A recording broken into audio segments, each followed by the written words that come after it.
All right, welcome back to Building Dad Bod 2.0. Today we are working on our log press and hammering our upper back. We're going to talk a little bit about cutting what I believe is the right way and the wrong way. We're not going to dive too deep into that, but we're going to talk a little bit about it. And then I'm working on a video that John Imperial asked me to make on what I eat in a day, and I'm going to talk more in depth on why I eat, and what my philosophy is on cutting weight. All right, so we're gonna do a couple warm-up reps with the log. You saw me there with the band around my wrists. What I'm doing there is just holding some tension on the band, making my external rotators work, and then just mimicking the motion of my log press. Gets my shoulders feeling a lot better for pressing, warmed up, gets those external rotators firing, and just overall makes for a less painful experience when I'm doing overhead work.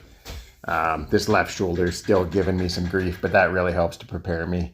Makes it a lot easier. You can see there, I still got the band around my wrists. I just leave it on there for my first few reps, hit the log right away. As soon as I drop the log, I just do a bunch more reps overhead. So that was 167. Now this is the working weight for the day, 197. You can see there, this is only my fourth session with the log, I believe. Still getting used to it, but that is now 11 pounds over my body weight. I'm currently 186 pounds. Second rep was better. Third rep here, lost my line. You can see I pressed it out front a little bit. Got a jolt in my bicep tendon there, so I had to reset. Was more aggressive with it. Got a better line overhead. Pushing back more. So that was third rep. Once I reset, went okay.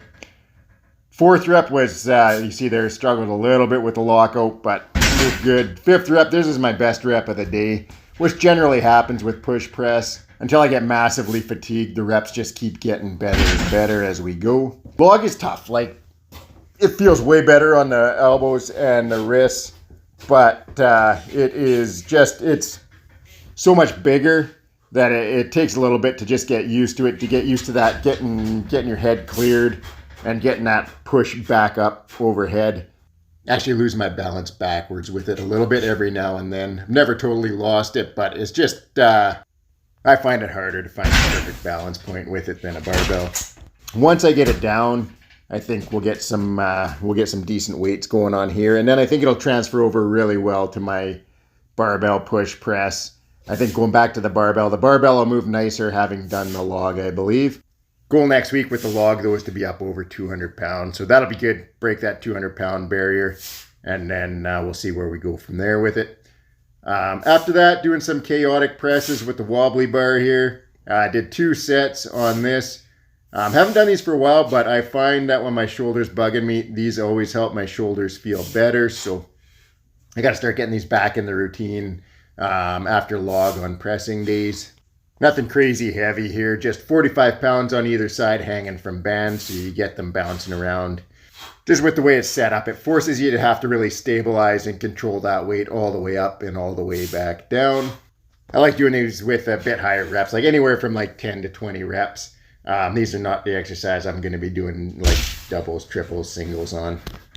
Right, so in between sets of log press and chaotic press, I was doing my weighted pull-ups. Today was the day we're hitting 14 sets total weighted and then 2 sets of body weight. Next week we'll be up to 16 total sets weighted. There we go, flexing the triceps, looking at the shoulder striations, triceps.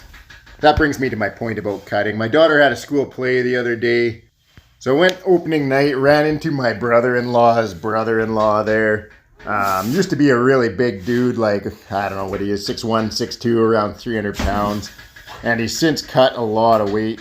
He's probably just a little bit over 200 pounds now, but used to be a pretty solid dude. He was chubby, but solid, like good, solid, big build.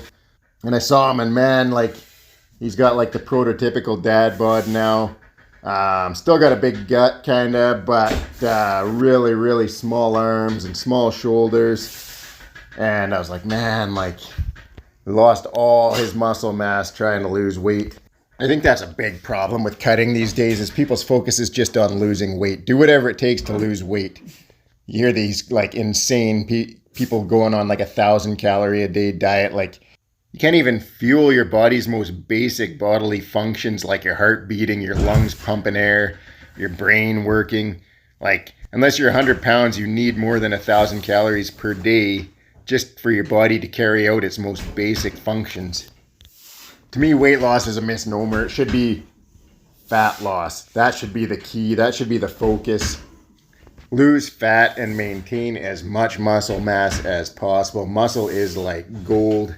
And in order to do that, there's certain fundamental things you need to do. You need to be eating enough protein. You need to be eating enough carbs. You need to be eating a minimal amount of fats for sure. Fats are essential to your diet.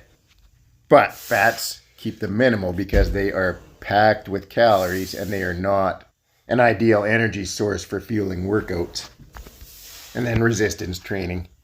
If you're new to lifting weights, you might even put on some muscle in the cut. If you've been working out for a long time like me, then you're just trying to maintain as much muscle mass as possible during the cut. And we're going to talk about all this and more when I talk about what I eat in a day and my philosophy on cutting in more detail. That's it for the workout. Thanks for watching. Have a great night.